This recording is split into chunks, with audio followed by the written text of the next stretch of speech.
दोस्तों नमस्कार। यह है जॉब स्टडी यूट्यूब चैनल जिस पर आपका हार्दिक स्वागत है। आइए अपनी आज की इस क्लास को जो औद्योगिक विकास या औद्योगिक या अनौद्योगिकरण से संबंधित है इसको देख लेते हैं। इसमें क्या है, अनौद्योगिकरण क्या होता है, इस क्लास में इसको देख लेते हैं क्या होता है। तो आइए मित्रों, बिना विलंब किए अपनी इस क्लास को आगे बढ़ाते हैं और इस कक्षा में जो पॉइंट हैं, इस अनौद्योगिकरण क्या होता है इसको जान लेते हैं।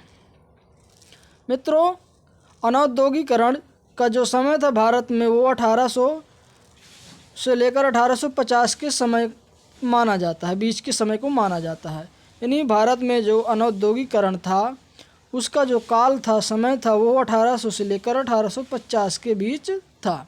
अब दोस्तों प्रश्न ये उठता है कि ये अनौद्योगिकरण क्या होता है।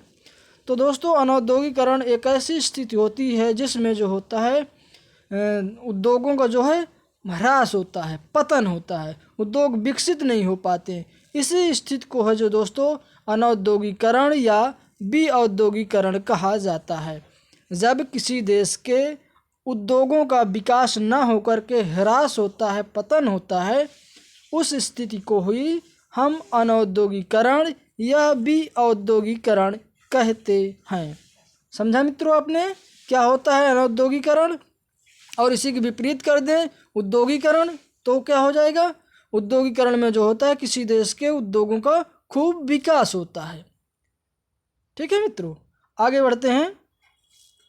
अनौद्योगिकरण के इस दौर में जहां ब्रिटेन औद्योगिक क्रांति के दौर से गुजर रहा था, कहने का मतलब ये है कि जहां अंग्रेज जो थे, अंग्रेज़ों का जो देश इंग्लैंड था, उसमें उस देश में उद्योगों का खूब विकास हो रहा था, खूब विकास फल फूल रहे थे वहाँ के उद्योग। जबकि भारत में इस समय जो था 1800 से लेकर 1850 तक का जो समय था, इस समय भारतीय उद्योगों के लिए पतन का काल था, या कहें कि ह्रास हो रहा था यहाँ के भारत के मूल उद्योगों का। यही था दोस्तों अनौद्योगिकरण। आगे बढ़ते हैं, अपनी क्लास को और तेज़ी से बढ़ाते हैं।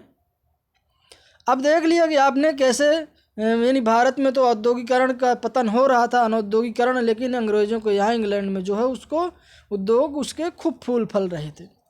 औद्योगिक क्रांति के इस दौर में जो दोस्तों भारतीय परंपरागत जो उद्योग था, हस्तशिल्प का, हाथ से निर्माण का, कार्य वस्तुएं निर्माण का, उसका जो है मूल रूप से क्या होता है दोस्तों? पतन हो जाता है, ह्रास होता है, यानी कमी हो जाती है। जिसका जो है सर्वाधिक दुष्प्रभाव ये होता है कि देश की जो हमारी अर्थव्यवस्था थी मित्रों, वो क्या हो जाती है? विदेशी अर्थव्यवस्था के सानिध्य में या आधिपत्य में आ जाती है।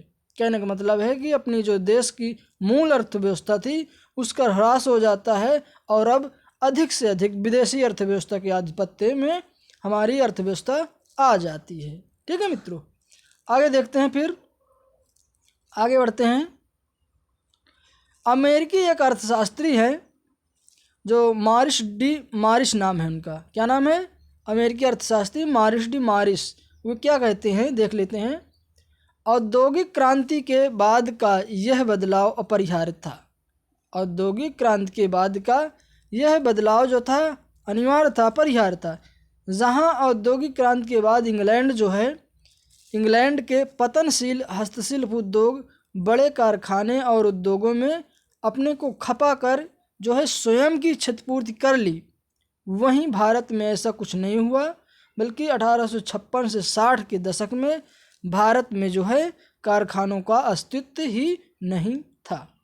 ये अमेरिकी मारिस हैं, उन्होंने कहा है, जो अर्थशास्त्री थे।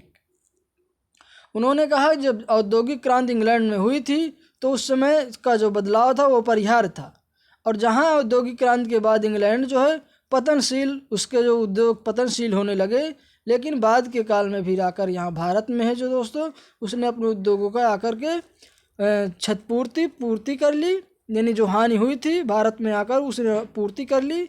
जबकि भारत में ऐसा कुछ नहीं हुआ 1856 से 60 के दशक में, अर्थात भारत के जो कारखाने थे उनका अस्तित्व ही नहीं था या समापन की ओर थे, ये कह सकते हैं।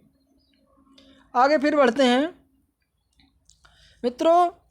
1765 और 1785 के बीच जो इंग्लैंड में हारग्रीव्स ने एक कताई मशीन का आविष्कार बनाया था। जेम्स वाट ने जबकि भाप का इंजन बनाया था। आर्कराइट ने वाटर फ्रेम बनाया और क्रॉम्पटन ने म्यूल तथा कार्टराइट ने पावर लूम का आविष्कार किया था। ये देखिए दोस्तों, यहाँ इंग्लैंड में ये विकास होता है, इनकी खोज होती है यहाँ पर।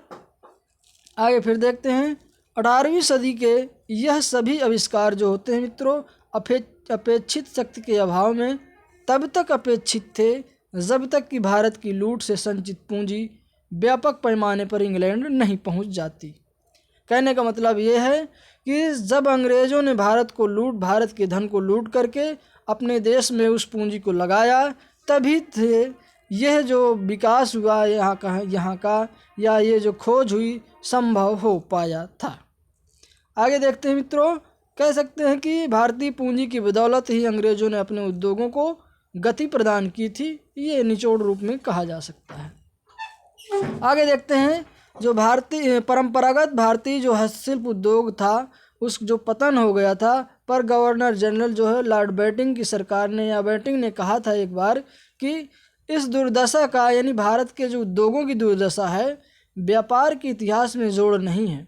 यानी दुनिया के कहीं भी व्यापारिक स्तर पर जो है भारतीय उद्योगों को जो अवनति हुई है, दुनिया में कहीं भी ऐसा उदाहरण नहीं मिलता है। आगे फिर उन्होंने लिखा कि भारतीय बुनकरों की हड्डियाँ, आप जानते हैं दोस्तों कि भारत में पहले हस्तशिल्प उद्योगों को प्राथमिकता थी, उसी के माध्यम से भारतीय अर्थव्यवस्था को उधार दिया जाता था। तो आगे लिखा है उन्होंने कि भारतीय बुनकरों की जो हड्डियां हैं भारत के मैदानों में बिखरी पड़ी हुई हैं। कहने का मतलब ये है कि वो बेकार हो गए हैं और वो अस्त व्यस्त अपना जीवन व्यतीत करने के लिए विवश हो गए हैं। आगे फिर बढ़ते हैं, भारत में हस्तकला और उद्योगों के पतन ने जो है भारी निर्धनता और बेरोजगारी को जन्म दिया। यानी भारत में जो पतन होते हैं भारतीय उद्योगों का, उनके कारण जो है भारत में निर्धनता और बेरोजगारी छा जाती है। इसलिए जो है 19वीं सदी के अंत तक भारत में मित्रों आधुनिक आधार पर औद्योगिकरण की आवश्यकता राष्ट्रीय आवश्यकता बन गई थी। जैसे ही मित्रों भारतीय हस्तकला का, हस्तशिल्प का और उद्योगों का पतन होता है तो भारत निर्धनता के आगोश में समा जाता है। आगे फिर देखते हैं, कार्ल मार्क्स जो है इन्होंने क्या कहा है। द्वंद्वात्मक भौतिकवाद के जो प्रतिपादक हैं कार्ल मार्क्स, इनका क्या कथन है, तो इन्होंने लिखा है अपना कि यह अंग्रेज घुसपैठिया था जिसने भारतीय खड्डी और चरखे को, जिससे कपड़ा बुना जाता था दोस्तों, खादी बनाई जाती थी, उसके संबंध में कहता, पहले इंग्लैंड ने भारतीय सूती माल को यूरोपीय मंडियों से बाहर किया। यानी कार्ल मार्क्स कहता है कि पहले इंग्लैंड देश ने भारतीय जो सूती माल का एक राजधानी था उसको यूरोप महाद्वीप के जो व्यापारिक देश थे उनसे बाहर कर दिया, उनके बाज़ारों से, और फिर भारत में जो सूती माल की मांग थी में सूती माल की बाढ़ ला दी। यानी जहाँ सूती वस्त्र यहाँ खुद बनाया जाता था, वही सूती वस्त्र खुद अंग्रेज यहाँ पर आकर के उनकी बाढ़ ला दिया, खूब यहाँ पर आकर वो व्यापार करने लगे। आगे फिर देखते हैं, निष्कर्ष रूप में मित्रों ये कह सकते हैं कि कंपनी तथा ब्रिटिश पूंजीपतियों ने जो है मिलकर भारतीय हस्तशिल्प उद्योग को पूर्णतः नष्ट कर दिया। करघा और जो है चरखा जो पुराने भारतीय समाज की क्या होते थे, धुरी होते थे, क्या करघा और चरखा प्रसिद्ध थे, को तोड़ डाला और भारतीय बाजारों को लंकाशायर और मैनचेस्टर में निर्मित कपड़ों से भर दिया। यानी लंकाशायर में कपड़े बनते थे, मैनचेस्टर में बनते थे कपड़े, वहाँ से कपड़े ला करके भारतीय बाजारों को अंग्रेजी कपड़ों से भर दिया, ये कहने का मतलब है। आगे फिर बढ़ते हैं, भारत में ब्रिटिश उपनिवेशवाद के जो हैं मित्रों 3 जो हैं इसके वित्तीय चरण हैं। वित्तीय पूंजीवाद 1860 के बाद शुरू होता है, हालांकि इससे पहले हमने बताया था 1757 से 1813, 1813 से 1860 और फिर 1860 से बाद का काल का है ना मित्रों। तो हमने इसको चर्चा कर ली है। 1857 के विद्रोह जो है औपनिवेशिक नीतियों के विरुद्ध भारतीय लोगों विशेष रूप से जो है किसानों के रोष की सशक्त अभिव्यक्ति थी। यानी 1857 का जो विद्रोह था जिसमें भारतीय लोग शामिल तो थे ही, लेकिन विशेष रूप से बात की जाए तो किसानों का जो शोषण हुआ था उनसे उनको वे इनसे मतलब इन्होंने इसमें भाग लिया था।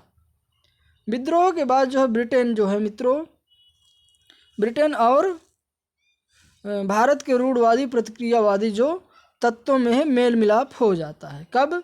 विद्रोह के बाद, जब 1857 का विद्रोह होता है उसके बाद। आगे मित्रों बढ़ते हैं। इन तत्वों की वाणिज्यिक और सामाजिक आवश्यकताओं की पूर्ति के लिए है मित्रों सड़कों, रेलों, डाक तार, बैंक आदि सेवाओं का विकास प्रारंभ होता है। कहने का मतलब है वाणिज्यिक या औद्योगिक पूर्ति के लिए कच्चे मालों को उपलब्ध कराने के लिए दोस्तों अंग्रेजों ने अपने यहाँ रेल का विकास किया, रेलों का विकास किया, डाक तार और बैंकों का भी विकास किया, जिससे जो है अंग्रेजों को पूंजी निवेश के अवसर मिल सके। आगे मित्रों बढ़ते हैं। अंग्रेज जो है पूंजीपति भारत में, अंग्रेज पूंजीपति जो थे भारत में पूंजी निवेश के लिए बहुत आतुर थे, क्योंकि अपनी अतिरिक्त पूंजी को सुरक्षित तरीके से यहाँ नियोजित कर सकता था। कौन? अंग्रेज लोग जो हैं यहाँ बहुत कमाई का स्रोत देख करके वे भारत में अपनी पूंजी को लगाना उचित समझते थे। उपनिवेश में जो है मजदूरी सस्ती होती है मित्रों और अच्छा मुनाफा होता है। साथ ही गृह उद्योग के लिए सस्ता कच्चा माल भी निरंतर मिल जाता है। कहने का मतलब है कि यहाँ भारत जो उपनिवेश बन गया था अंग्रेजों का, यहाँ के लोगों के द्वारा वे सस्ते मजदूर प्राप्त कर लेते थे और सस्ते मजदूरी पर उनसे काम लेकर के अपना अच्छा मुनाफा कमाते थे। और भारत जो उपनिवेश था इसलिए यहाँ का जो था कच्चा माल भी अंग्रेजों को आसानी से मिल जाता था। आगे देखते हैं। इन्हीं उद्देश्यों से प्रेरित होकर भारत में जो है मित्रों 1860 के बाद ब्रिटिश उपनिवेश का तीसरा चरण वित्तीय पूंजीवाद प्रारंभ होता है। तीसरा चरण वित्तीय पूंजीवाद जो 1860 के बाद पूंजीवाद प्रारंभ होता है। आगे बढ़ते हैं। ये रहा अगला 19वीं शताब्दी के मुक्त व्यापार से उत्पन्न अंतर्विरोधों और 1857 के विद्रोह के परिणामों में अंग्रेजों को इस बात के लिए चूंकि दोस्तों विवश कर दिया कि वे भारत में अपने व्यापारिक सामाजिक हितों की पूर्ति के लिए रेल लाइनों का निर्माण, सड़कों का विकास और सिंचाई के साधनों की ओर अपना ध्यान दें, अर्थात इनका विकास करें, क्योंकि वे व्यापारिक लाभ कमाना चाहते थे। आगे फिर देखते हैं 1860 के बाद जो है अंग्रेजों द्वारा भारत में बड़े पैमाने पर पूंजी यानी धन निवेश किया जाता है, लगाया जाता है, जिससे क्या होता है कि पूंजी निवेश वाले प्रमुख जो क्षेत्र थे मित्रों सरकार को ऋण, रेल निर्माण, सिंचाई परियोजनाएं, चाय, कॉफ़ी और रबड़ के बाग, कोयले, खाने, जूट मिलें, जहाज रानी, बैंकिंग, इन क्षेत्रों में जो अंग्रेजों ने खूब धन का क्या किया? निवेश किया। ये निवेश करने वाले जो थे क्षेत्र थे। देखते हैं औपनिवेशिक काल के जो दोस्तों तृतीय चरण में सर्वाधिक जो पूंजी निवेश है दोस्तों सार्वजनिक ऋण के क्षेत्र में किया जाता है। यानी भारत जब उपनिवेश था अंग्रेजों का उस तृतीय काल में जो है सर्वाधिक जो पूंजी निवेश का माध्यम था वो सार्वजनिक ऋण था। आगे देखते हैं ब्रिटिश पूंजी निवेश का दूसरा महत्वपूर्ण जो क्षेत्र था वो रेल निर्माण था। यानी रेल के निर्माण में है जो भारतीयों के यहाँ अंग्रेजों ने खूब पैसा निवेश किया, क्योंकि उस पैसे के निवेश से उनको भी 5% का लाभांश देने का वादा किया गया था। ये पॉइंट नोट करें कि कितने प्रतिशत लाभांश देने का निर्णय किया गया था अंग्रेज उद्योगपतियों को। तो जितनी भी जो पूंजी ब्रिटिश अंग्रेज लगाते थे उस समस्त पूंजी का जो है उन्हें 5% जो है लाभ दिया जाने का गारंटी ली गई थी। मित्रों रेलवे का जो निर्माण था लाभ की गारंटी व्यवस्था पर आधारित था। हमने बताया कि रेलवे में जो जितना खर्च लगाता था अंग्रेज उसको मूल पूंजी का 5% हिस्सा तय था। अर्थात रेल निर्माण में ब्रिटेन का कोई पूंजीपति जितनी पूंजी लगाता था मित्रों हमने बताया उस पर सरकार से 5% जो ब्याज था वो ब्याज की गारंटी के रूप में मिलती थी। तो ये पॉइंट नोट करते चले। आगे देखते हैं मित्रों, आगे बढ़ते हैं। 5% ब्याज की गारंटी मिलती थी ना, ये रहा। और देखते हैं इसी में, अंग्रेज़ों द्वारा जो है भारत में रेल का निर्माण जो किया जाता है, प्रधान उद्देश्य क्या था, तो भारत के कच्चे माल को जो है देश के अंदर के हिस्सों में बंदरगाहों तक ले जाना था। ये उद्देश्य प्रमुख था अंग्रेज़ों का कि भारत से जो कच्चा माल है बंदरगाहों तक आसानी से पहुंचा दे और फिर बंदरगाहों के माध्यम से हम अपने देश ले जाकर उस कच्चे माल को तैयार कर सकें और फिर उस तैयार माल से हम भारत में आकर के व्यापार कर सकें और फिर मुनाफा प्राप्त कर सकें। तो मित्रों, आज के इस फर्स्ट पार्ट में हम औद्योगिकरण के इतना ही अध्ययन करेंगे। नेक्स्ट पार्ट हम अगली वीडियो में पढ़ाएंगे जो है। तब तक के लिए जय हिंद। अगर हमारी जो वीडियो है अच्छी लगी हो तो आप हमारे चैनल जॉब स्टडी को अवश्य सब्सक्राइब करें तथा बेल आइकन को दबाएं और ऑल नोटिफिकेशन पर क्लिक करें, जिससे आने वाली सारी वीडियो आपको सबसे पहले प्राप्त हो सके।